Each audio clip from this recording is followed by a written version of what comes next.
A man walks through a grimy alley as two men below him discuss making quick money, one spitting carelessly. He continues his path, observing the daily noise and filth of his apartment complex.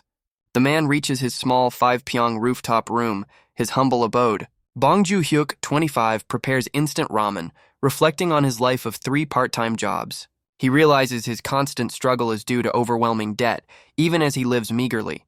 Eating his simple meal, he feels a sense of despair about his future without any special skills. Suddenly, a blinding blue light appears, declaring that Bong Joo-hyuk has awakened. Startled by the glowing message, he recoils, spilling his hot ramen. Confused and wide-eyed, he questions if he truly experienced an awakening. The voice explains awakening as a potential blessing, a chance to achieve immense wealth and change one's life. However, it warns that this opportunity is dangerous, as one must survive the perilous tower. He imagines the horrific possibility of being torn apart by monstrous creatures within. He visualizes facing extreme temperatures, freezing or burning to death in harsh environments. He also pictures succumbing to poison or being crushed by deadly traps. A chibi version of him, a safety expert, humorously underlines the many miserable ways to perish in the tower. He reflects on his cautious nature, always avoiding injustice and dangerous situations. He describes himself as an average citizen, having lived 25 years carefully, never seeking trouble. Back in his room, he wonders if the awakening was real or just a hallucination from exhaustion. He quickly reaches out, urgently calling for a status window to confirm his experience. A holographic screen materializes, displaying his status as a level 1 awakened with a summoning trait and new skills. Joo-hyuk confirms the awakening is real, questioning his summoning trait. The system explains awakened individuals gain a trait, listing various combat and support types. Summoning allows calling forth spirits, beasts, golems, or monsters. With determined eyes, Joo-hyuk wonders about his summoning type and decides to try a skill. He dramatically extends his hand, attempting to summon. Nothing happens, leaving him confused about random summon. He realizes skills are only active inside the tower. A visual confirms abilities cannot manifest outside the tower, except for the status window. Joo-hyuk scolds himself for forgetting this basic knowledge. Suddenly, the status window reappears, announcing a random summon is beginning. His eyes glow purple as he reacts with a shocked, "What?" A bright, glowing portal materializes in his small room. A confident, smiling man emerges from the portal, surrounded by light. Joo-hyuk stares in utter disbelief, questioning how this is possible. The summoned man salutes cheerfully, confirming he is human. Joo-hyuk is stunned by a successful human summon outside the tower. The summoned man sniffs the air, his nose twitching with interest. He excitedly asks for a bite of Joo-hyuk's ramen. The summoned man happily slurps the ramen as Joo-hyuk watches in disbelief. He continues eating, commenting on the ramen's taste, leaving Joo-hyuk dumbfounded. Joo-hyuk ponders the summoned man's mild taste and the skill's unexpected activation outside the tower. He urgently calls for the status window to understand what's happening. The window reveals his summoning ability, includes humans and demi-humans, categorized by grades from R to LSSR. Glowing shields represent the different summoning grades, making Joo-hyuk feel like he's playing a gacha game. The system then displays that the summoned adhere to 3 principles, prompting Joo-hyuk to question them. The principles appear: protecting the summoner's life, obeying commands, and prioritizing life protection if conflicts arise. Joo-hyuk considers the absolute obedience promising, while the summoned man continues to enjoy the ramen. He asks for the summoned human's identity, and the status window reveals John Cossack, an SR-grade deranged assassin. The system describes John Cossack as a troublemaker and highly successful assassin from a cruel guild. It explains his success even against powerful mages, but notes his ultimate end, causing Joo-hyuk a sudden, painful sensation.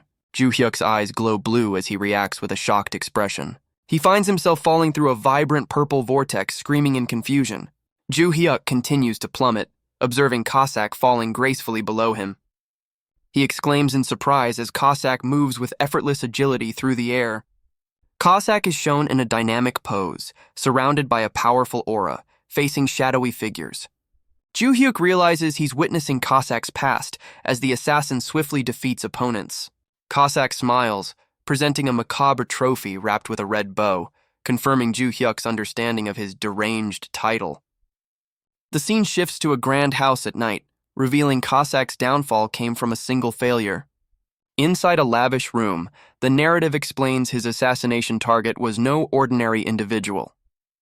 Cossack is shown mid-attack, his target revealed as the Empire's strongest sword master. A memory Cossack then interrupts by asking Ju-hyuk what he's thinking. Ju-hyuk recoils, startled by Cossack's sudden question about his thoughts. He reminds himself that the summoned must absolutely obey his commands. Ju-hyuk orders Cossack to clean the ramen pot and wipe the table, which he does instantly. Ju-hyuk watches, impressed by Cossack's speed and lack of complaint. A grin spreads across his face as he realizes Cossack truly obeys his every word. He tests the limits, asking if even unreasonable requests would be followed, and Cossack confirms absolute obedience. Ju-hyuk, with a nervous expression, then gives a peculiar command. Cossack closes his eyes, preparing to execute the strange order. Ju-hyuk gasps, wondering if he pushed his luck too far with the command. He imagines Cossack, a proud assassin, retaliating against him in anger. Instead, Cossack performs the command with comical enthusiasm, shocking Ju-hyuk. Ju-hyuk gives a thumbs up, confirming the absolute obedience is real. Suddenly, a loud banging at the door interrupts their interaction. Ju-hyuk's eyes widen in dread, realizing it's his loan interest payment date. He urgently tells Cossack to prepare as the knocking continues. A flashback shows Ju-hyuk accepting a large loan from a company. He recalls needing the money for his father's medical care and brother's education. Ju-hyuk reflects on the difficult choice, knowing he had no other option. The person outside demands to see him, while Cossack offers a drastic solution. Ju-hyuk quickly shoves Cossack into the bathroom, ordering him to hide and stay silent. A menacing hand with gold rings grips Ju-hyuk's shoulder. The loan shark leans in, asking Ju-hyuk if he's fine and feigning concern about the missed payment. The loan shark grins, suggesting Ju-hyuk could sell an organ to pay his debt. Other men enter as the loan shark chillingly mentions Ju-hyuk's younger brother as another option. Ju-hyuk glares, prompting the loan shark to challenge his defiant look. Ju-hyuk forces a smile, denying any intention to retaliate. The loan shark delivers a final, dark warning before slamming the door shut. Ju-hyuk calls out, and Cossack emerges from the bathroom, confirming he hid silently as ordered. Ju-hyuk feels exhausted, contemplating his debt and the perilous tower filled with monsters. He sits, overwhelmed, convinced his fearful nature prevents him from climbing the tower. Cossack asks Ju-hyuk what he wants to do, offering to release the summon if he wishes. Cossack, smiling, raises his hand and asks if he can watch some TV. Ju-hyuk, surprised by Cossack's knowledge of modern things, agrees to let him watch. Ju-hyuk lies in bed watching TV with Cossack sitting quietly beside him. Ju-hyuk reflects that having Cossack's presence nearby doesn't feel bad. He finds a strange comfort in not being alone anymore. Cossack sits, looking out, as Ju-hyuk realizes he's been struggling by himself for too long. Ju-hyuk's phone alarm rings at 8 a.m. and he dismisses it. He wakes up wondering if Mr. Cossack was released from the summon. A system window appears, confirming John Cossack's release, which Ju-hyuk vaguely remembers from his sleep. Ju-hyuk yawns, deciding to ignore the awakening and get ready for work, as the TV reports breaking news. He brushes his teeth, listening to a news report about a bizarre incident at the illegal loan company, Smile Cash. Ju-hyuk's eyes widen as he realizes the news mentioned Smile Cash. The news reports 3 victims were found, their heads removed, as his toothbrush drops to the floor. He stands frozen, hearing the shocking detail that the victims' heads were adorned with red ribbons. Ju-hyuk gasps, seeing a vision of Cossack smiling, holding a head with a red ribbon, and shouts his name. He clutches his head in horror, realizing he summoned a dangerous individual. A news headline confirms the bizarre Smile Cash murder case, showing a blood-splattered office. A close-up shows a hand with gold rings, similar to the loan shark's, lying on the blood-stained floor. 3 heads, each with a red ribbon, are displayed in a chilling scene. Ju-hyuk is overwhelmed with dread, repeating that he's completely ruined. At his convenience store job, Ju-hyuk sees a customer who looks exactly like Cossack. The customer places a head with a red ribbon on the counter, asking Ju-hyuk to ring it up. Ju-hyuk stares in horror as the customer, with 3 more ribbon-adorned heads behind him, asks to be checked out. He screams in terror, recoiling from the horrifying sight. His coworker asks if he's okay, as Ju-hyuk realizes it was just a vivid hallucination. Ju-hyuk, visibly shaken, decides he cannot work and will take the next day off from all his jobs. He walks alone in the snow, pondering the recent events. Ju-hyuk wonders if the deaths are somehow connected to him. The scene shifts to his rooftop room at night, with snow falling gently. A system window details John Cossack, SR grade, assassin 6-hour duration, and a 3-hour resummon cooldown. Ju Hyuk sits in his room, a blue portal cube on the floor, acknowledging Cossack's dangerous nature despite the summoner's protection. He dramatically extends his hand, attempting a targeted summon for John Cossack. A system window appears, requesting a satisfaction rating for John Cossack before the targeted summon, displaying 5 empty stars. Ju Hyuk angrily thinks Cossack committed unrequested acts, deserving only 1 star for causing him such trouble. He stares at the rating screen, contemplating his decision. Ju Hyuk's finger hovers, realizing he can't be completely unfeeling. The system confirms John Cossack's satisfaction rating has been set to 3 stars. Ju Hyuk recalls his mother's job, understanding the impact of low ratings, and decides 1 star is too harsh. A system window announces John Cossack's successful targeted summon as Cossack appears, saluting cheerfully. Cossack thanks Ju Hyuk for the 3 stars, promising to work harder, while Ju Hyuk questions his innocent demeanor. Ju Hyuk hesitantly asks Cossack if he was responsible for the loan shark's fate. Cossack cheerfully confirms he took care of it last night, shocking Ju Hyuk. Ju Hyuk stares at Cossack, realizing the person before him is responsible for the recent events, feeling a sudden unease.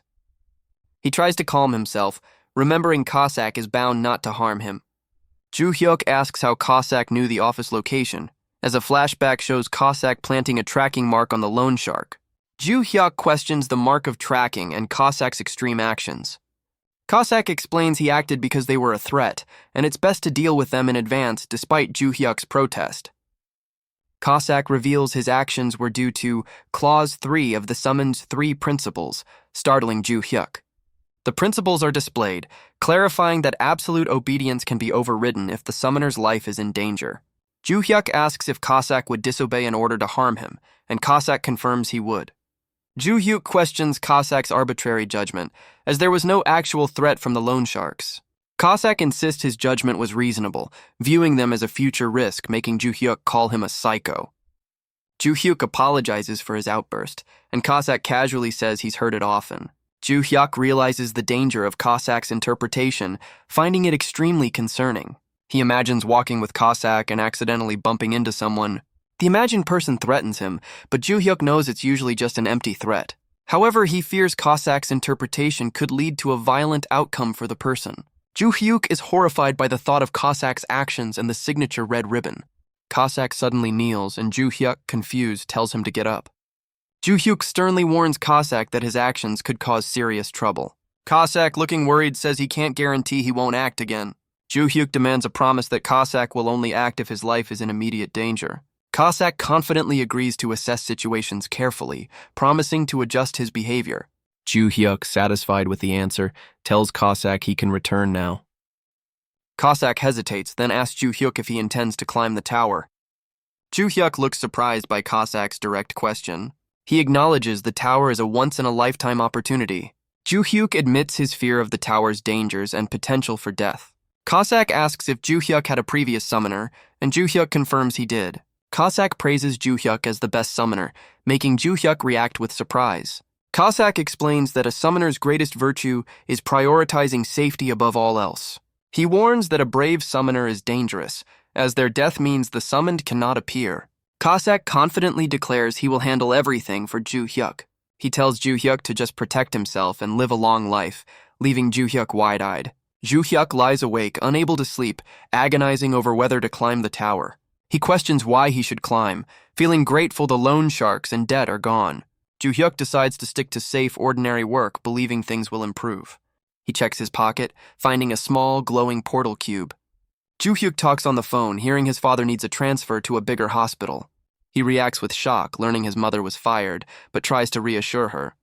Ju Hyuk promises to visit and eat together, then says goodbye, looking troubled. Dressed in construction gear and holding a bat, Ju Hyuk prepares to enter the tower. He plans to only check the first floor, promising to exit immediately if it's dangerous. Ju Hyuk pauses, realizing he doesn't have to insist on summoning Cossack. He considers summoning someone else, hoping for a higher grade summon. Ultimately, Ju Hyuk summons Cossack, who appears with a bright flash of light. Cossack salutes, thanking Ju Hyuk for the 3-star rating and declaring his readiness to serve. Ju Hyuk announces his decision to enter the tower, and Cossack praises his bravery, then retracts it. Cossack tells Ju-hyuk to discard his crude tools, offering to be his tool and hunting dog. Cossack smiles, promising to drive comfortably and safely, telling Ju-hyuk not to lift a finger inside the tower. A system window asks if they will enter the Black Tower of South Korea, showing floor 1.1 is currently accessible. Ju-hyuk asks if they should go, and Cossack enthusiastically agrees, giving an OK sign. They are pulled into a bright digital vortex, entering floor 1 of the Black Tower. Ju-hyuk and Cossack fall through a vibrant data-filled space. Ju-hyuk looks terrified as he plummets through the digital tunnel. Cossack, holding onto Ju-hyuk, guides them through the swirling digital currents. They land in a desolate, wasteland-like area, surrounded by a hexagonal energy barrier. Ju-hyuk, looking around, realizes they are inside the Black Tower on the first floor. He notes that the first floor is a complete wasteland, looking worried. Ju-hyuk feels nauseous and throws up, while Cossack asks if he's okay, saying he'll get used to it. Cossack confidently leads the way beyond the safe zone, telling Ju-hyuk to follow. A system window confirms Ju-hyuk's physical abilities are enhanced and skills are now available. Ju-hyuk smiles, feeling strong even at level 1, experiencing what it's like to be a player. Several large, segmented creatures resembling maggots are seen scattered across the barren landscape. A system window explains these fatty maggots are practice dummies with almost no attack power, but tough skin. Ju-hyuk recalls that other players take about 30 minutes to defeat one. He clenches his fist, determined to try as a newly awakened player. Ju-hyuk steps forward, intending to catch one, while Cossack looks surprised, telling him not to struggle. Ju-hyuk stands before a large maggot, ready to face it. Ju-hyuk remembers he needs a weapon, and considers borrowing one from Cossack. The massive maggot looms over Ju-hyuk, who looks visibly scared. Ju-hyuk's face is filled with fear and hesitation as he faces the creature. He quickly turns, urgently calling for Cossack's help. Cossack appears, giving a cheerful thumbs up and calling it a wise decision. Cossack moves with incredible speed, preparing to attack the maggot. He strikes the maggot with a powerful blow, causing it to burst into green particles. Cossack tells Ju-hyuk to step back as he unleashes a flurry of attacks, destroying more creatures. Cossack is shown in a dynamic pose, wielding glowing blue energy blades. He sends multiple energy blades soaring across the barren landscape. Cossack stands confidently as the remaining maggots are obliterated by his blade explosion. More energy blades explode around him, ensuring all targets are eliminated. Ju-hyuk watches in complete awe, stunned by Cossack's display of power. He realizes Cossack eliminated all the creatures instantly. A system window announces Ju-hyuk's success, a level increase, and an S++ clear rating for floor 1, awarding him a platinum badge. A chibi Ju-hyuk celebrates, thinking the tower is easy and he'll get rich quickly. The narrative reveals Ju-hyuk is unaware that other players are also receiving the same system notice. A female player, looking exhausted, also receives the system notification. Another male player with tattoos also sees the system notice. The system announces floor 2 is now accessible, and Ju-hyuk and Cossack are transported back home, revealing that finishing a floor means returning. Ju-hyuk, still in his work vest, checks his phone, surprised the tower floor only took 5 minutes. Cossack cheerfully congratulates Ju-hyuk, praising his hard work. Ju-hyuk points out he did nothing, but Cossack insists his stillness was the key to success. Cossack reflects on how easily they cleared the floor compared to others' struggles. Ju-hyuk holds up a glowing magic crystal, amazed to see a real one for the first time. A system window explains magic crystals are vital resources, with 100 green now worth 50,000 won. The narrative reveals that most ordinary people know basic information about the tower, which appeared 20 years ago. Ju-hyuk questions the platinum badge he received, having never heard of such a reward. Ju-hyuk celebrates earning 50,000 won in just 3 minutes, planning to relax and watch dramas. Ju-hyuk calls Cossack to eat, presenting a spread of delicious food. Cossack sniffs the food, asking if it's spicy, but Ju-hyuk assures him it's not. Cossack, sensitive to spice, thanks Ju-hyuk for his consideration and eagerly begins eating. Ju-hyuk asks Cossack why he speaks in such a peculiar manner. Cossack explains his speech pattern is an influence from his previous summoner, like an ex-boyfriend's influence. Cossack offers to adjust his speech, but Ju-hyuk finds it increasingly amusing. Ju-hyuk, watching Cossack eat, feels certain that the tower isn't dangerous for him. He concludes that with Cossack by his side, conquering the tower is entirely doable. The next morning, the sun shines brightly over Ju-hyuk's rooftop room. Ju-hyuk stands before a real man's daily routine chart, contemplating his new schedule. He decides to quit his day labor job, dedicating his evenings to conquering the tower with John Cossack. Cossack salutes Ju Hyuk, who is surprised by another perfect 5-star rating. Ju Hyuk wonders if the satisfaction rating is truly that important. Cossack explains that better ratings increase manifestation time, grade, and summoning opportunities. Ju Hyuk and Cossack are transported to Floor 2 of the Black Tower. A system window displays the Floor 2 mission, defeat 10 crafty fatty maggots within 2 hours. Ju Hyuk realizes these second-floor maggots are tricky and mobile. Ju Hyuk asks what he should do, but Cossack confidently says there's no time to think. Cossack smiles, declaring he'll clear the floor in just 3 minutes. Cossack moves swiftly, promising to finish quickly and escort Ju Hyuk home. Ju Hyuk excitedly asks if they can have chicken and beer afterward. Cossack, beaming, thanks Ju Hyuk for the suggestion. Cossack's powerful attacks obliterate the crafty fatty maggots. Ju Hyuk is stunned, seeing a system message confirming his level increase and a 200 green magic crystal reward. He receives another S++ clear rating and a platinum badge, marveling at how easy it is. Ju Hyuk and Cossack land on Floor 3, where the mission is to defeat ice-cold fatty maggots. Ju Hyuk receives another level increase, 300 gram magic crystal, and an S++ clear rating with a platinum badge. A system window announces success on Floor 4 with a chibi Cossack celebrating. Ju Hyuk and Cossack high-five, having succeeded on Floor 5. Ju Hyuk is granted a special privilege for collecting 5 S++ platinum badges, enhancing his summoning trait. He discovers the privilege allows 2 simultaneous summons, meaning he can bring 1 more person. Ju Hyuk marvels at the S++ clear rewards, seeing multiple glowing platinum badges. A chibi Ju Hyuk runs, realizing the dual summon ability will make future battles much safer. Ju Hyuk checks the system, noting over 20 days remaining on his random summon cooldown. He decides to proceed cautiously until then, with Cossack and a shadowy figure behind him. Ju Hyuk plans to climb the 6th floor tomorrow, determined to keep progressing. The scene shifts to an aerial view of the Korea Awakened Management Agency in Seoul. John Gwang-il, a team leader, wonders when the next system notice will appear. Lee Mina, a manager, startles him, asking if he's thinking about the notice.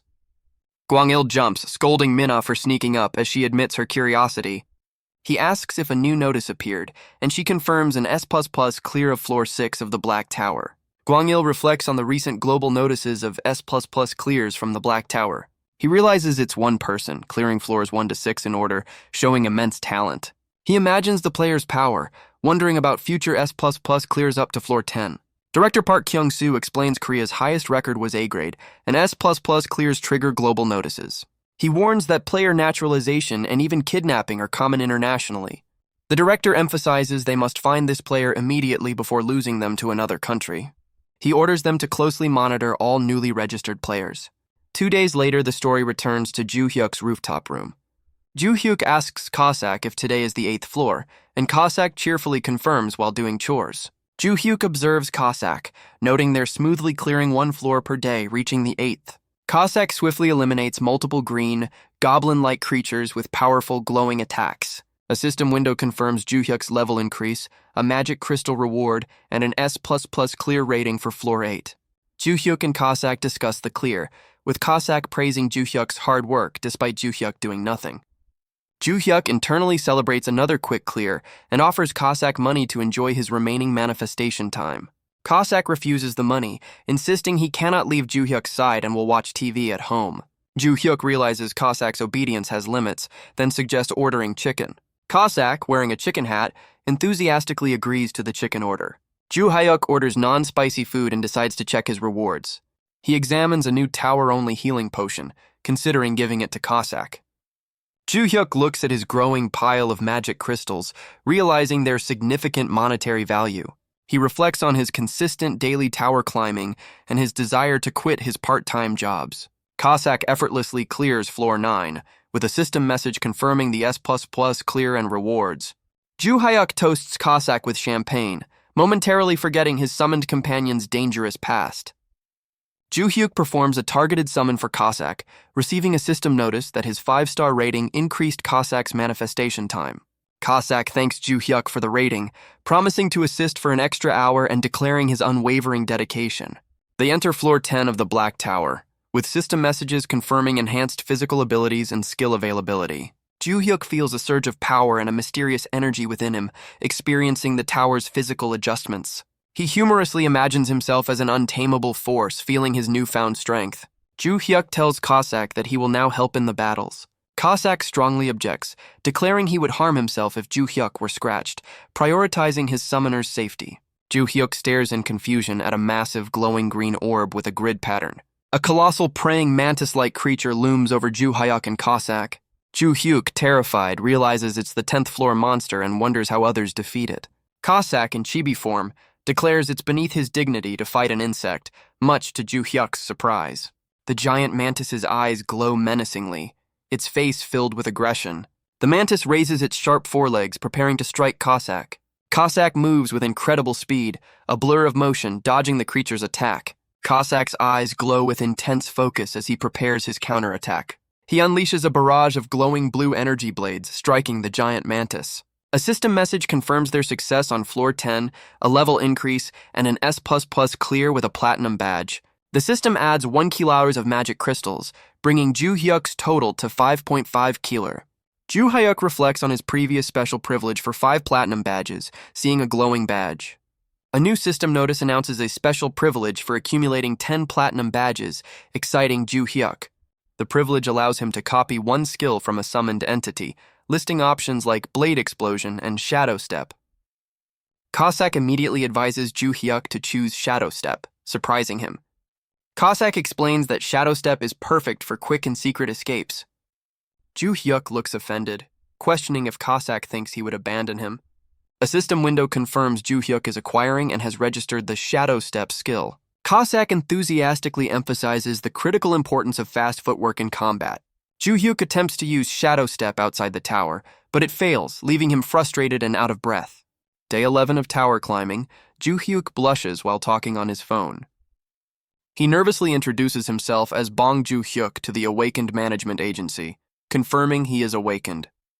The agency congratulates him and requests to visit his residence, which Ju Hyuk agrees to, providing his address. A chibi Ju Hyuk sits, feeling drained, as the narration states contacting the agency to sell magic crystals was his bravest decision. 2 black cars are parked outside a building as a woman in a suit walks towards them. Manager Lee Min-ah and another agent discuss a previous awakened contact, noting they still haven't found the S++ record holder. Manager Lee mentions another awakening application, and the agent agrees they must investigate every lead. The agent declares they must recruit the S++ player for the elite team, offering the best possible benefits. Ju Hyuk frantically cleans his small room, tidying up before the agency visitors arrive. He hears a knock and a voice from the Awakened Management Agency, realizing they are at his door. Ju Hyuk opens the door, greeting team leader John Gwang-il and apologizing for his small room. Gwang-il introduces manager Lee Min-ah, a player herself, and Ju Hyuk is flustered by her presence. Min-ah leans in close to Ju Hyuk, making him blush and feel surprised by her proximity. She looks intently at him, stating, "It's you, isn't it?" with the S++ text appearing below. Min-ah stands close to Ju Hyuk, repeating, "It's you, right?" with the S++ text again.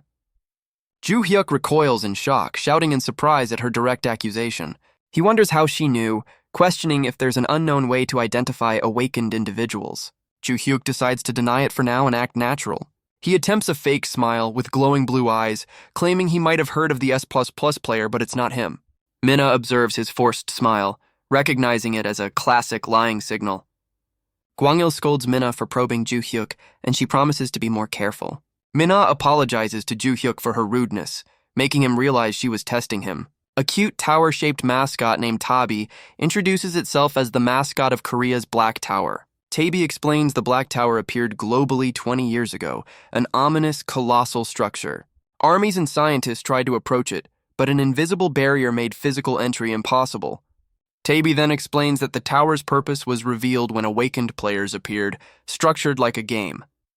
Players gain powerful abilities inside the tower, using rewards to upgrade gear and boost the economy. The mascot warns that if no one climbs, a tower collapse countdown begins, stopping only if a new floor is cleared. It reveals that if no higher floor is cleared within 6 months, the tower collapses, citing Mumbai's disappearance. Tabi shows South Korea has only 1 black tower located in Gangwon province with 5,000-10,000 players. Despite fewer players, Korea's tower conquest is smooth, reaching floor 65, second only to America's floor 66. The mascot declares that players are society's heroes, exploring the Black Tower like pioneers. Tabi encourages awakened individuals to register as official players, inviting them to become heroes. Gwang-il ends the mandatory viewing, calling it cringe propaganda, and prepares to ask Ju-hyuk questions. He asks Ju-hyuk if he's awakened, and Ju-hyuk confirms, presenting his collected magic crystals and stating he reached floor 10. Gwang-il and Mina look surprised, realizing Ju-hyuk has reached the same floor as the S++ record holder. Mina's eyes narrow, wondering if Ju-hyuk could be the mysterious S++ player. Gwang-il asks Ju-hyuk if he's heard about the global S++ notices, and Ju-hyuk tries to act natural. Ju-hyuk forces a smile, claiming he's heard of the amazing S++ player, while Gwang-il tells him to relax. Ju-hyuk's nervous, twitching smile makes Gwang-il suspicious, noting his excessive nervousness.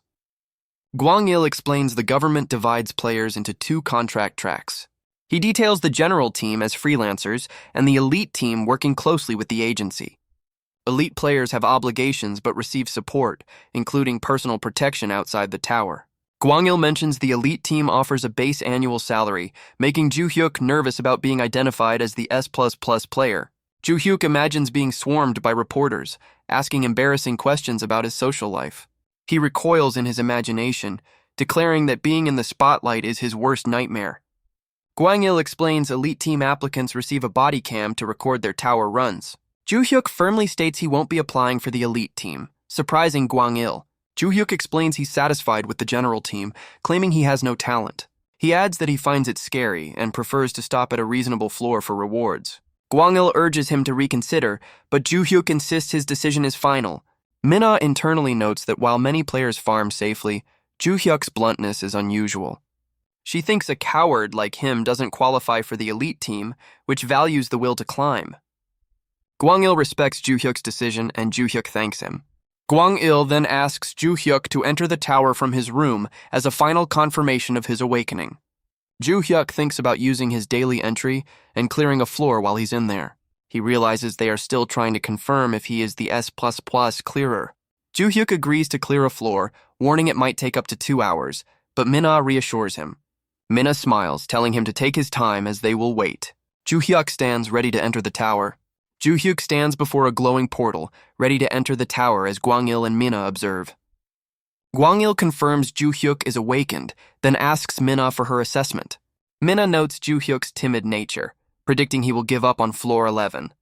She explains floor 11 tests a player's fear with long-tailed burrow centipedes. Mina describes the creatures as disgusting and numerous, doubting Ju-hyuk's ability to defeat them.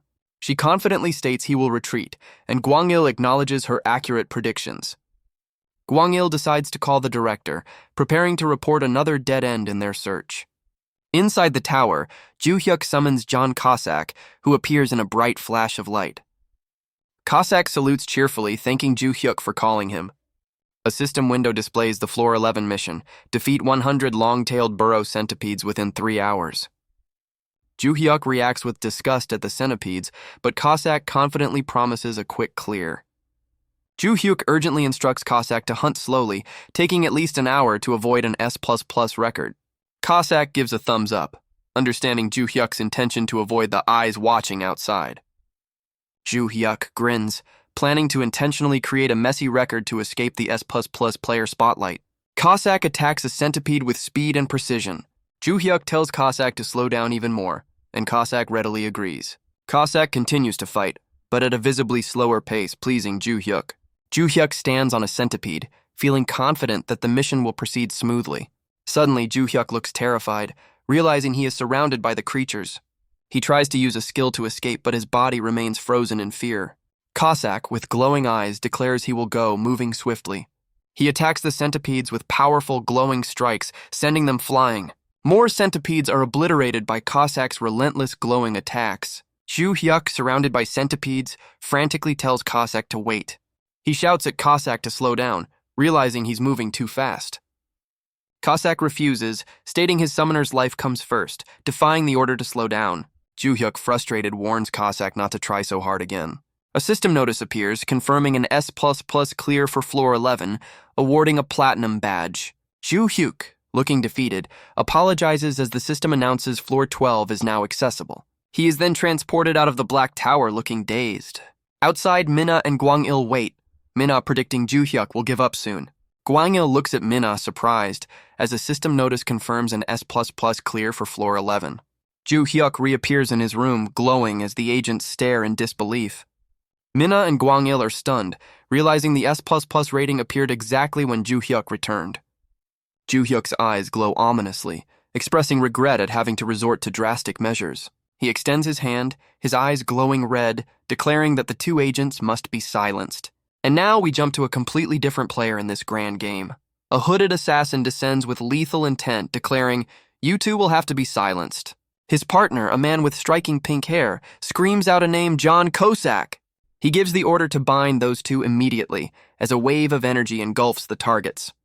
This sends a young man in a hoodie into a complete meltdown.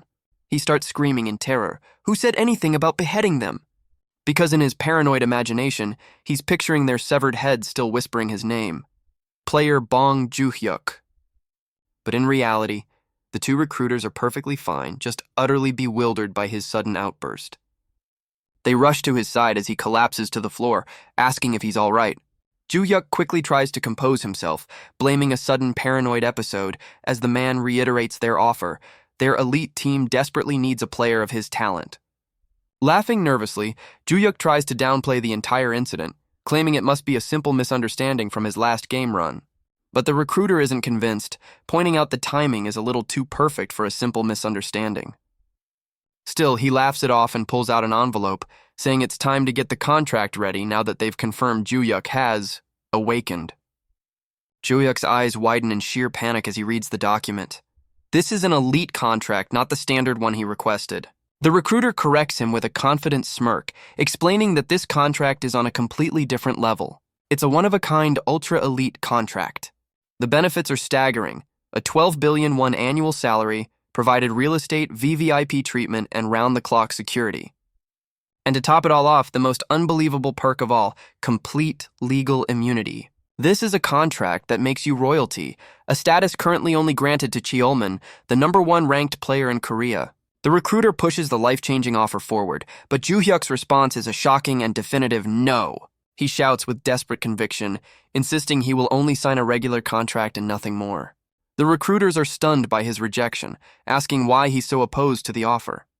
Ju-hyuk's answer is simple: I just don't like getting attention. For him, attention is a crippling burden that turns even a simple shopping trip into a stressful nightmare. Just being recognized as a regular at a restaurant is enough to make his heart pound and send him running. The recruiters finally understand. He's not arrogant, he's just extremely introverted, constantly worrying about an uncertain future. Seeing his resolve, the lead recruiter finally relents, agreeing to proceed with a standard contract. As they shake on the deal, Ju-hyuk's logic becomes clear. An elite contract doesn't just come with benefits, it comes with immense responsibility. He would be trapped, unable to quit climbing even if he wanted to, because the entire team was built for that one purpose.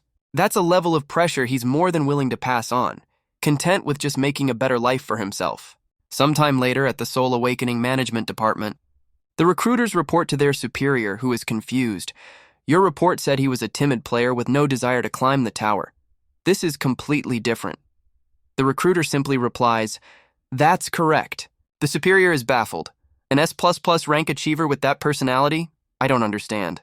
The recruiter explains that Ju-hyuk is a rare type of person who genuinely just wants to be an ordinary citizen. But there's no room for error.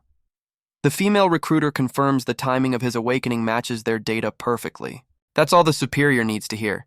He slams his desk, roaring, "So what if he's timid? Get him on the elite team no matter what." The recruiters accept their new mission, vowing to secure Ju-hyuk for the team by any means necessary. But back with Ju-hyuk, he's putting on the performance of a lifetime, screaming, "I told you, it's an absolute no!"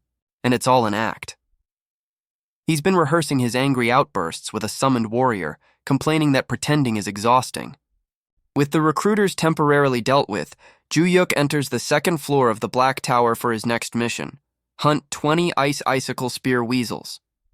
He carefully instructs his new summon to be gentle, who immediately slams into the ground with the subtlety of a meteor. Still, Ju-hyuk is pleased. His plan is simple: Clear the tower like a completely average player, and the Awakening Management Department will finally lose interest.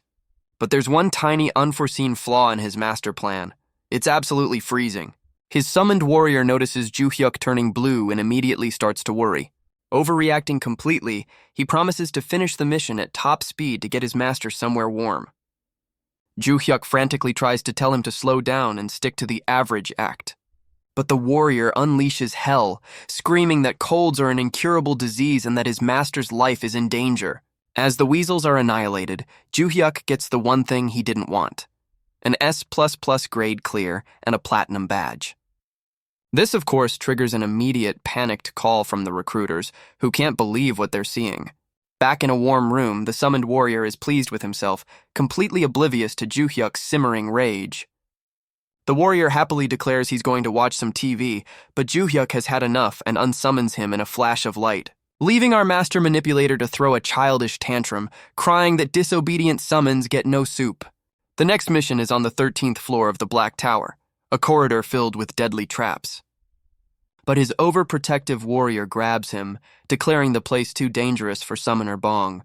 Before Ju-hyuk can protest, he's dragged through the gauntlet at lightning speed, earning yet another S++ rank. It's the same story on the 14th floor, where the warrior annihilates a swarm of monsters, leading to another perfect score as Ju-hyuk just gives up. But all that unwanted attention comes with a silver lining, a massive payday. Checking his account, Ju-hyuk sees he's received over 4.7 million won from Mana Stone sales and player support. He realizes that in just 2 weeks he's earned over 7 million won. Suddenly, the fear of being discovered is replaced by visions of a 30 million won monthly salary and quitting his part-time jobs forever. The next day, he summons his warrior, who appears with dramatic flair, sarcastically thanking Ju-hyuk for the perfect rating despite his grave sin of insubordination.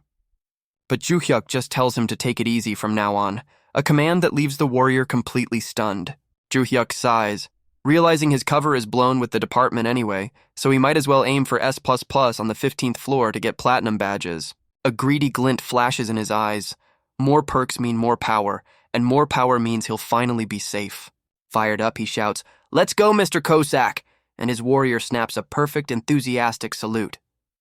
They enter the next floor, where their mission is to eliminate 20 goblin workers.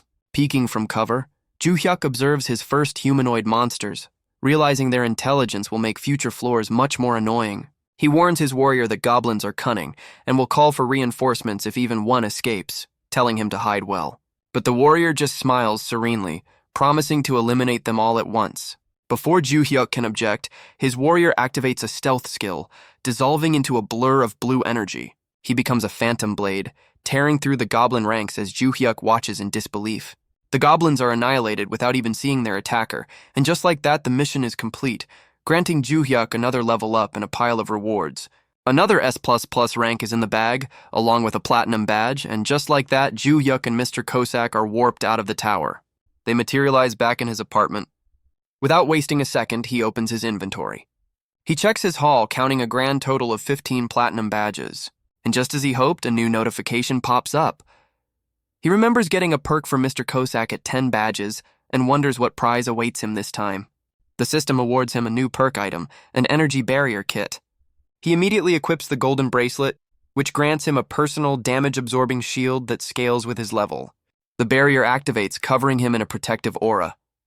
He realizes it's essentially full-body armor, and more importantly, it's not restricted to the tower. Laughing like a madman, he confirms his suspicion. He can use this incredible power in the real world. But his mind immediately jumps to the cash. How much is real-world invincibility worth? 2 billion? 3? The thought is so tempting he even considers selling it and quitting for good. But his greed quickly overpowers his caution. Why sell now when even better rewards await? He immediately asks Mr. Cossack if they can S++ floor 16, but his warrior is more realistic, warning him it's not a guarantee. Ju-hyuk's manic energy deflates. If S++ isn't a sure thing, what should he do? Meanwhile, at the Awakening Management Department, the recruiter's superior is losing his patience. His subordinates report that the last S++ record hasn't been updated in 15 days, and they believe their target is stuck on floor 15. The superior slams his fist on the desk, furious that such incredible talent was wasted on a timid player. The recruiter tries to be optimistic, noting that the difficulty spikes at floor 16, and they should just wait a little longer. Suddenly, an agent bursts in with an update. Bong Joo-hyuk is coming to their headquarters to use the player shop. The player shop? A sudden realization dawns on the superior. The recruiter connects the dots. Joo-hyuk wasn't stuck. He was farming floor 15 for funds to buy items. The superior slams his desk again, this time in self-reproach, realizing he almost criticized the player for what he now sees as a brilliant, cautious strategy. When player Bong arrives, the superior declares, support him with whatever items he wants at a low price. As we flash back 15 days to see just how this misunderstanding started. The summoned warrior, Mr. Kosak, is completely losing his mind, screaming, "What did you just say?" because his master, Bong Joo-hyuk, has just lifted his shirt and calmly asked him to stab him with a dagger. Joo-hyuk explains he just wants to test his new energy barrier, but his loyal summon is horrified at the very idea of harming his master. Mr. Kosak plugs his ears, refusing to listen. "I can't hear you. This is so frustrating." Fed up, Joo-hyuk sighs. "I'll just do it myself," and forces the warrior's hand to stab him. "Ah, crap!" Joo-hyuk yelps. "I stabbed without turning on the barrier." As he chugs a healing potion, the enraged warrior vows to cut off the very arm that dared to harm his master. Mr. Kosak grabs him, screaming that he can never do that again, but Joo-hyuk just calmly dismisses him. "I get it. Now go back to hunting." And with a meek, "Yes, sir," the overprotective warrior unleashes his fury on the forest monsters instead. Joo-hyuk watches casually as his summon clears the entire floor in a flash of blue light, a process that never takes more than 10 minutes. With his summon handling the grunt work, Joo-hyuk decides it's the perfect time to practice his own skills. He activates a new ability, Shadow Step. Instantly, his body dissolves into a blur of motion, zipping through the trees. He's amazed by the sensation of speed. Now he gets why Mr. Kosak insisted he learn this first. It's the ultimate escape tool. But his practice is cut short. A goblin! He thought the floor was clear! He freezes, wondering how it could have possibly hidden from his summon's rampage. Before he can think, the monster lunges with a terrifying shriek. But this time he remembers. "E-energy barrier!" he yells, throwing up his arm just in time to block the attack. The goblin is sent flying back, its head sliced open by the barrier's force as Joo-hyuk cringes in disgust. But before it can even hit the ground, a flash of blue light intercepts it. It's the summoned warrior who casually boots the monster midair, quipping, "Nice pass." With a furious roar of player Bong, he unleashes a devastating attack, obliterating the final goblin. He lands dramatically in front of his master, frantically asking if he's okay. The overprotective summon gets right in Joo-hyuk's face, grilling him about fighting alone and sniffing him for injuries, suspicious that he seems far too comfortable. His concern quickly morphs into a demonic lecture, warning Joo-hyuk not to be so reckless. A cowed Joo-hyuk can only agree to be careful. And so, for 2 weeks, they repeat this process, accumulating a massive 22.5 kilograms of mana stones, worth over 11 million won. With his funds secured, Joo-hyuk calls the Awakening Management Department to visit their player shop, and they eagerly offer to send a car for him right away. It turns out their idea of a car is a full-blown limousine. Stepping out of the limo, Joo-hyuk is a little overwhelmed by the VIP treatment. He's immediately greeted by one of the recruiters, now a team leader.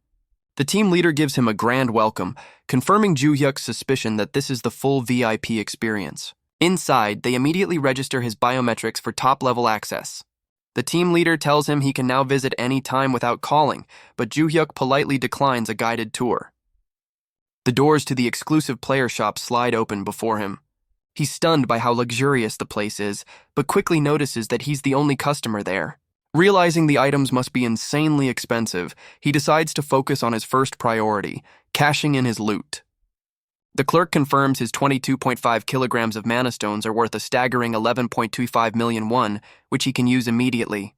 But with millions in his new account, Joo-hyuk is already exhausted, thinking that shopping is a total drag.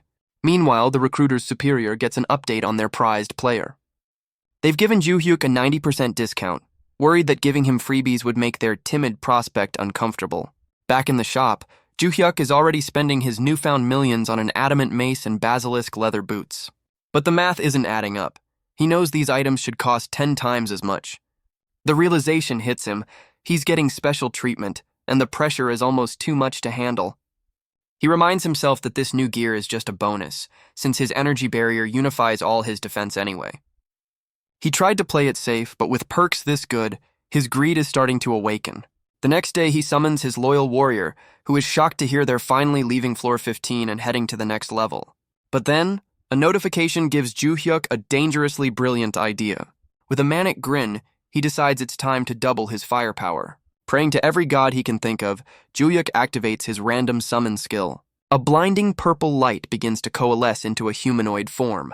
But as the figure grows, both Joo-hyuk and his warrior realize something is very wrong. It's getting bigger and bigger, until Joo-hyuk is left wondering what kind of monster he's just unleashed. Before him stands a colossal tattooed brute radiating pure menace. With demonic horns and glowing red eyes, this thing is definitely not friendly. But before the giant can move, the summoned warrior launches himself forward, screaming, "You moron!" He unleashes a furious flying kick straight at the behemoth's head. As the kick connects, he screams insults at the giant, leaving a stunned Joo-hyuk to wonder if they know each other. But the demonic summon just grunts, completely unfazed. Not hurt. Tickles. Enraged, the summoned warrior readies his blade, snarling, "Let's see you say that after I take your head. I'll even tie a pretty ribbon for you." As he dives in for the kill, Bong Joo-hyuk screams from the floor, "Stop!" He's practically in tears, begging them to stop as he imagines his money flying away to pay for the damages. With the fight paused, Joo-hyuk tries to take control, but his warrior, Mr. Cossack, insists the new summon is an infamous idiot who doesn't even know the 3 principles of the summoned. Challenged to recite them, the brute stumbles through a ridiculous made-up list of rules. "See? You drew a dud!" Mr. Cossack yells, declaring they have to kill him to trigger a 100-day summoning cooldown. But a quick look at the system catalog reveals the truth. He's just a rare-ranked, dull barbarian meat shield, and his resummon cooldown is only 3 hours. Joo-hyuk flashes back to when he first summoned the barbarian, disappointed that he'd pulled an R rank, the lowest possible. His initial interview with the brute was even worse. The guy couldn't remember his name, his purpose, or anything at all, leaving Joo-hyuk utterly frustrated. Fine, Joo-hyuk thinks. I'll just read the detailed description. Suddenly, his consciousness is ripped from his body, pulled into a vortex of memories just like with Mr. Cossack. He finds himself floating in a vast, beautiful meadow, completely disoriented. The memory belongs to the dull barbarian, a pure-hearted warrior of the Great Plains tribe who found simple happiness in nature. But his peaceful existence was often challenged by vicious predators like the Great Plains giant wolves. And while his physical abilities were off the charts, he was so dim-witted that he treated the deadly beasts like oversized playmates. One day, his life changed when a smirking, blonde-haired man approached him.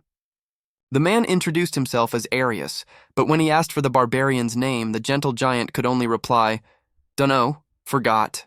Deceived by this fake hero, the barbarian was led into a trap and used as a disposable meat shield against a monstrous archfiend Hydra. With his powerful body alone, he fought back, tearing the beast's heads off, completely unaware that its toxic breath was melting his skin away, all to protect the very comrades who betrayed him. In the end, he was dissolved by the acid, all while his so-called comrades laughed at his sacrifice.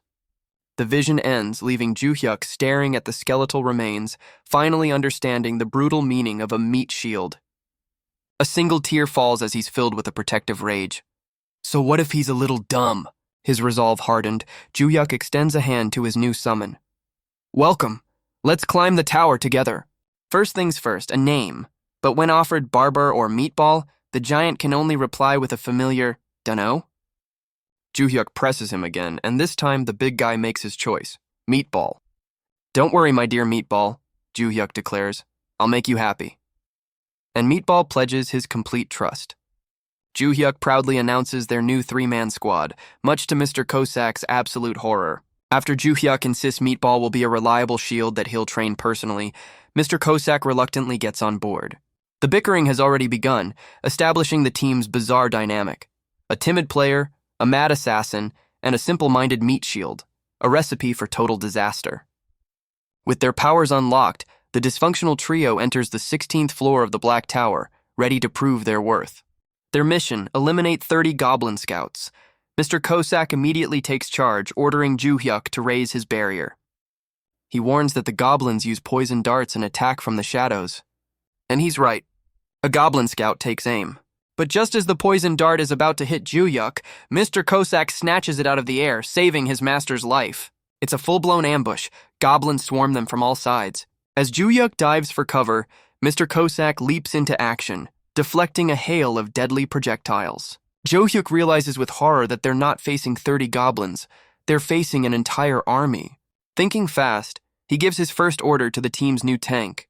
Meatball, get in front and block. With a determined glare, Meatball accepts his first command. He plants his foot and launches himself into the sky, a living meteor ready to crash down on the goblin horde. As Mr. Cossack handles his own section of the ambush, he's stunned by the sheer number of goblins. But then, a massive shadow completely blots out the sun. Kaboom! Meatball's impact sends a shockwave that blasts the entire goblin army into the air. Even Mr. Cossack gets caught in the indiscriminate blast, cursing his new teammate from mid-air. Peeking from behind his barrier, Juhyuk is stunned. The physical power difference is just insane. The surviving goblins quickly adapt, pulling out blowpipes for a ranged poison assault. But the darts just bounce harmlessly off the giant's skin. To him, it just tickles. With a simple command to kill all, Meatball unleashes absolute hell on the goblin army. Juhyuk is floored. This raw power is far beyond a simple R rank. Could he be SSR tier in combat, or is he only ranked low because he's, well, dumb?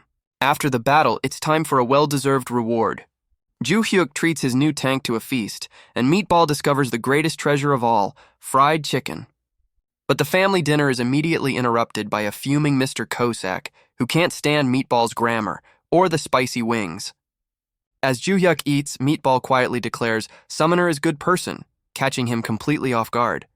The giant pledges his life for chicken, and a flustered Juhyuk tries to say he'll be the one relying on Meatball from now on. But Mr. Cossack shatters the touching moment, launching a fist at Meatball for his pronunciation. Juhyuk snaps, defending his new meat shield, while the assassin internally fumes about the bastard hog needing some education. The next day, the dysfunctional trio enters the 17th floor, where their skills and abilities are about to be put to a whole new test. Having reached level 17, Juhyuk feels a surge of uncontrollable power coursing through his veins. Even Mr. Cossack is feeling the hype, his inner wild horse practically bursting out as he gets ready for the fray. His two summons step forward, with Cossack declaring he'll take the lead and Meatball telling Juhyuk to stay back where it's safe. Their mission is to eliminate 30 goblin warriors, but they're greeted by a disciplined, heavily armed army that stretches as far as the eye can see. Juhyuk is stunned, realizing there are at least 90 of them, and they're far more organized than he ever expected. He recalls the standard strategy guide, retreat to a safe zone, and wait for the massive army to disperse. Then you're supposed to lure them out 3 at a time, a safe but painfully slow method. But Juhyuk has no time for that. He smirks, calling out to his ultimate trump card, Meatball. With a single, simple command, he unleashes his tank. Meatball roars into action, and Juhyuk knows that with this kind of raw power on his side, the 20th floor is easily within his grasp. "Wipe them all out," Juhyuk commands, already giddy about his next reward. With a guttural roar, Meatball charges directly into the enemy lines. The goblin warriors brace for impact, forming a disciplined wall of shields and spears. But their weapons are useless, shattering like twigs against Meatball's unstoppable advance. He crashes into their formation with the force of a meteor, sending the entire goblin army flying. Juhyuk can only watch in stunned admiration, a bead of sweat running down his face. He muses that strategy is irrelevant when the power gap is this huge. It's like watching rental bikes try to fight a Black Panther tank.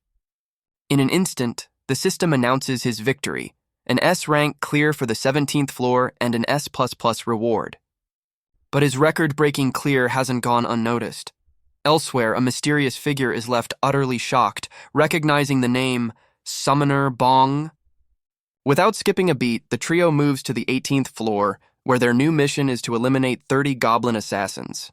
Juhyuk sticks to his tried-and-true strategy, giving a single command, "Go." But these aren't goblin warriors. They're assassins who utilize stealth skills to move like shadows through the trees. Meatball's earth-shattering smash hits nothing but air as the nimble goblins easily evade his attack.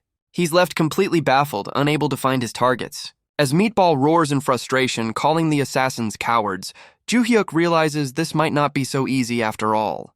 Seeing his rival struggle, Mr. Cossack steps up, declaring he'll purify Ju-hyuk's eyes with a classy strategy after suffering through Meatball's brute force approach.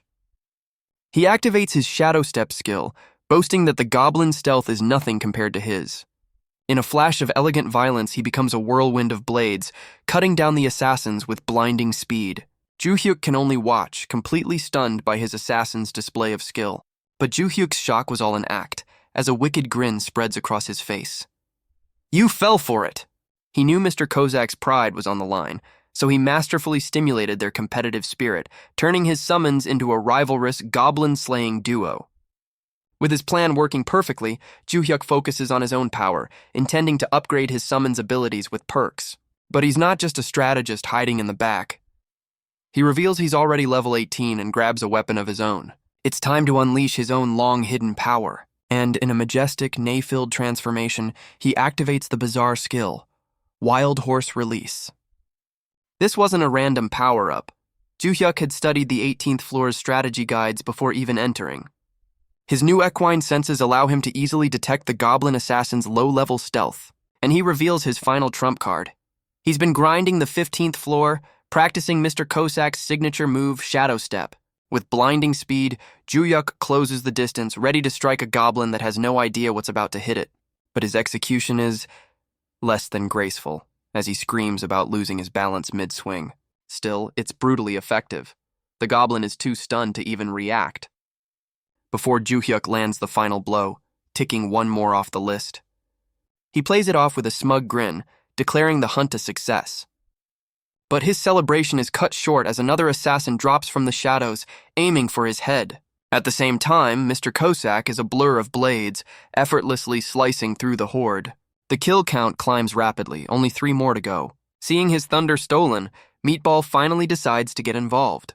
He unleashes a powerful, earth-shattering ground pound, blasting the final 3 goblins away and clearing the floor in a single, decisive strike. While Ju-hyuk praises Meatball for helping, Mr. Kozak is furious, yelling at the giant for getting in his way. But as the dust settles, he realizes, where is Summoner Bong? It turns out while his summons were bickering, Ju-hyuk was ambushed by the last of the assassins. He barely survives, his energy barrier taking the full force of the blow. He was completely surrounded, with no escape in sight. But in that moment of crisis, something clicks. Fueled by adrenaline, the goblins' movements suddenly look like they're in slow motion. For Ju-hyuk, it feels like the world has slowed to a crawl. And with this newfound perception, he unleashes a devastating counterattack, achieving an S+ rank and a platinum badge reward. Which brings us back to a very panicked Mr. Kozak, desperately searching for his master. He looks at the reward screen, a grin spreading across his face. "I think I got the last hit." He finds his summon staring at him, completely dumbfounded by his hidden power. And it's not just them.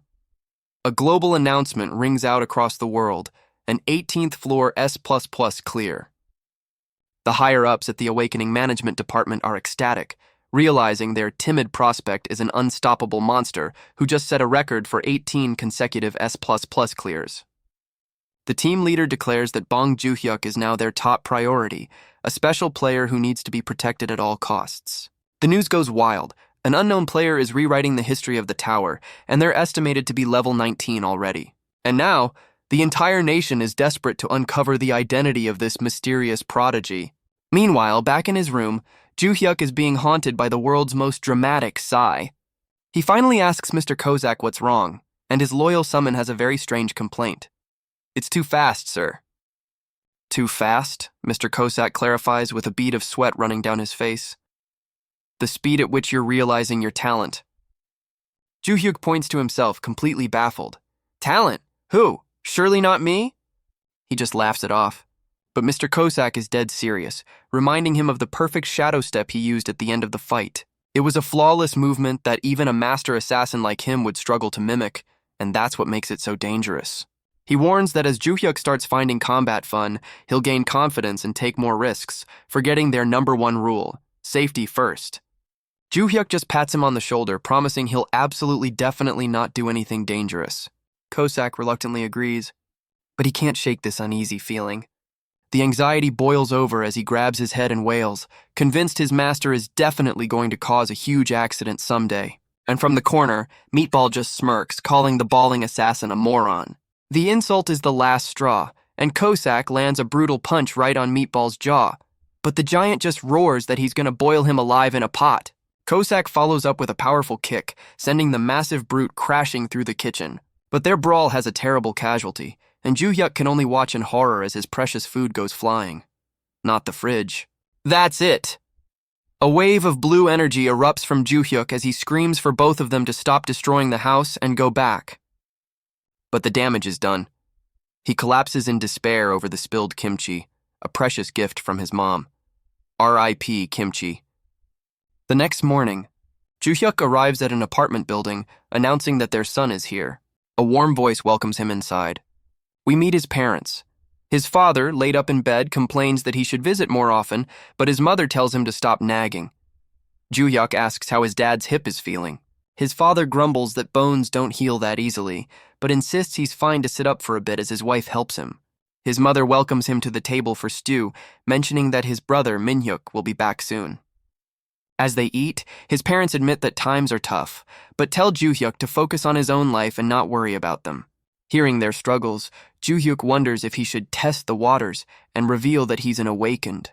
His father notices his serious expression and asks in shock, Joo-hyuk, don't tell me you were thinking of entering the tower? The family erupts in laughter, with his father mocking the idea and his newly arrived brother Min-hyuk calling it the funniest joke ever. Changing the subject, his mother asks about his job, forcing a flustered Joo-hyuk to admit he quit a while ago.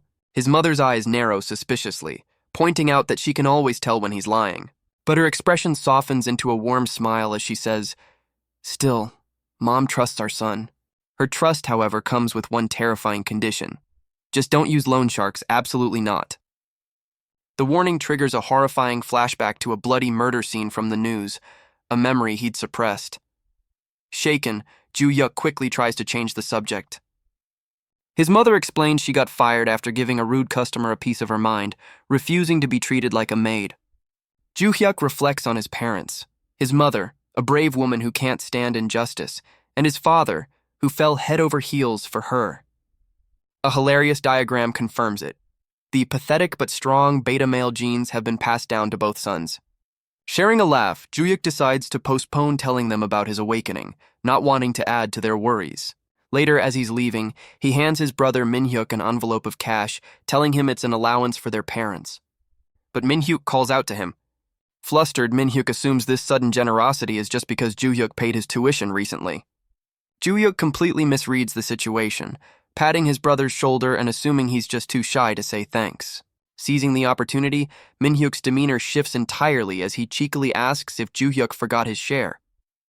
With a smirk, Joo-hyuk calls him a brat and instantly transfers him 500,000 won. Later, Bong Joo-hyuk arrives at the imposing headquarters of the Awakening Management Department. He had planned to go home, but seeing his family's struggles has solidified his resolve to take his new life seriously. He recalls the team leader's advice to call ahead before visiting the player shop, but casually dismisses it. While his energy barrier is useful, he knows he'll need better gear as the monsters get stronger on higher floors. His eyes land on a magnificent shield, but the clerk hits him with a staggering price tag, 100 million won.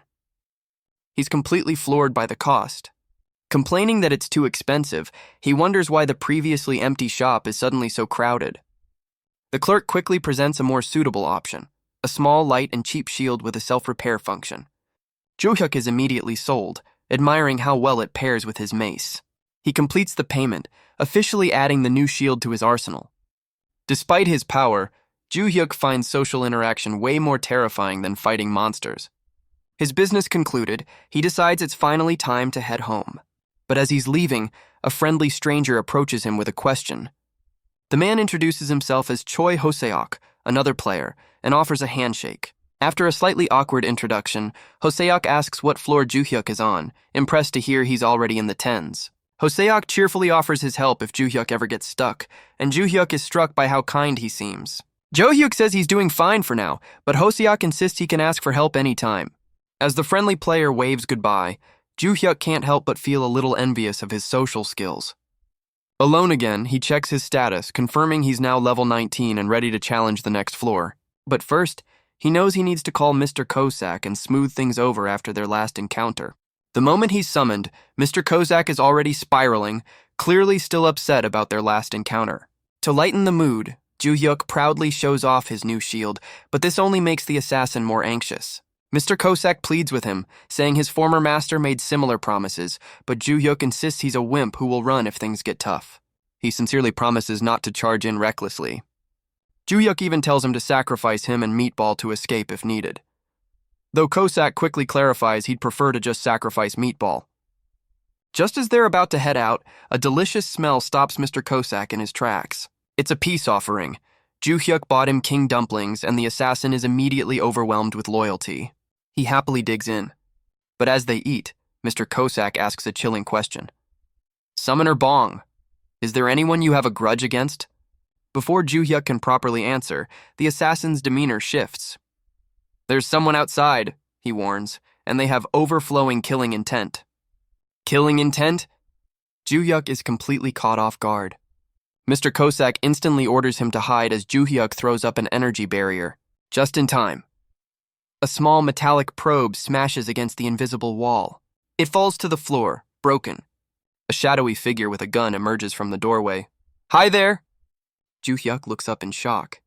He recognizes the man's crazed face from the player shop. The stalker grins, admitting it was hard to follow him.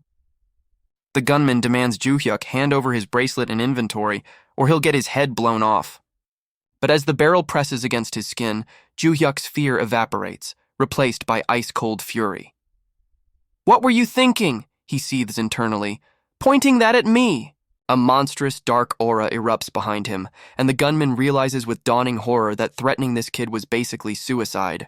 The gunman's threat triggers a traumatic memory of a past bully, who taunted him with the exact same words. But before the stalker can finish his sentence, a fist smashes into his face. He looks up in a daze to see Mr. Kozak standing over him, dagger drawn, realizing too late that Ju-hyuk wasn't alone. The would-be robber collapses face first onto the floor, completely knocked out. Ju-hyuk's terror instantly melts away into pure admiration. You did great, Mr. Kozak, he cheers, much to the assassin's confusion. Tearing up, Ju-hyuk explains he was worried his overzealous summon would just kill the guy on the spot, a suggestion Mr. Kozak nervously laughs off. His relief quickly turns serious as he analyzes the situation, realizing the attacker must be an item broker. These are ruthless criminals who prey on players outside the tower, murdering them for their valuable items. He recalls the recruiters mentioning this exact danger, and how personal protection is a key benefit for elite players. The chilling reality hits him. If he hadn't awakened his ability to summon, he would have been completely helpless, and died right here. A small smile plays on Ju-hyuk's lips as he admires his new shield, thinking, this summoning ability, it's a total cheat. On the rooftop, Mr. Kozak offers to dispose of the unconscious gunman, but Ju-hyuk calmly tells him to just leave the man for the police. Meanwhile, at the Awakening Management Department, the superior is in disbelief. Player Bong stopped by the shop again? The team leader confirms that Ju-hyuk visited without their knowledge and only bought a small buckler, much to his boss's frustration. Based on his purchases, they incorrectly guess he's a melee type, imagining him as a fully armored knight and worrying that even that wouldn't be enough protection. Determined, the team leader vows to find an excuse to get a full set of armor for their prized player. But just then, his phone rings. It's the police player task force. He answers, and the news he receives sends a jolt of pure shock through him. What did you say? A car screeches through the night streets, and the team leader sprints up a flight of stairs, racing towards the scene in a panic. Racing against time, the team leader is filled with regret. I should have signed him from the start. If anything happened to player Bong... But when he arrives, the scene is bizarre. The police are cuffing the attacker, Choi Ho-seok, but they're speaking to Ju-hyuk. You are under emergency arrest for home invasion and aggravated robbery. The attacker immediately plays the victim, pointing at a stunned Ju-hyuk. I'm innocent. He kidnapped me. I'm the victim here. Ju-hyuk's mind spirals, imagining himself in a prison jumpsuit, the star of A Loser's Strategy Guide to Prison Life. But just then, wait a moment, the door slams open. It's the team leader. The attacker, Choi Ho-seok, lights up with fake relief. Team leader John Gwang-il, it's me, Choi Ho-seok. He continues his pathetic act. You came from the department. You really saved my life. As he starts to spin his lie, that guy kidnapped me and tried to crack! The team leader unleashes a vicious backhand across his face. Hoseok hits the floor, dazed and bleeding. Huh? Why the slap? The team leader explodes in fury. How dare you lie? You tried to kill a fellow player. Your registration is canceled, effective immediately. Hoseok is in utter disbelief. He's not even listening to me? Take him away, the team leader orders coldly.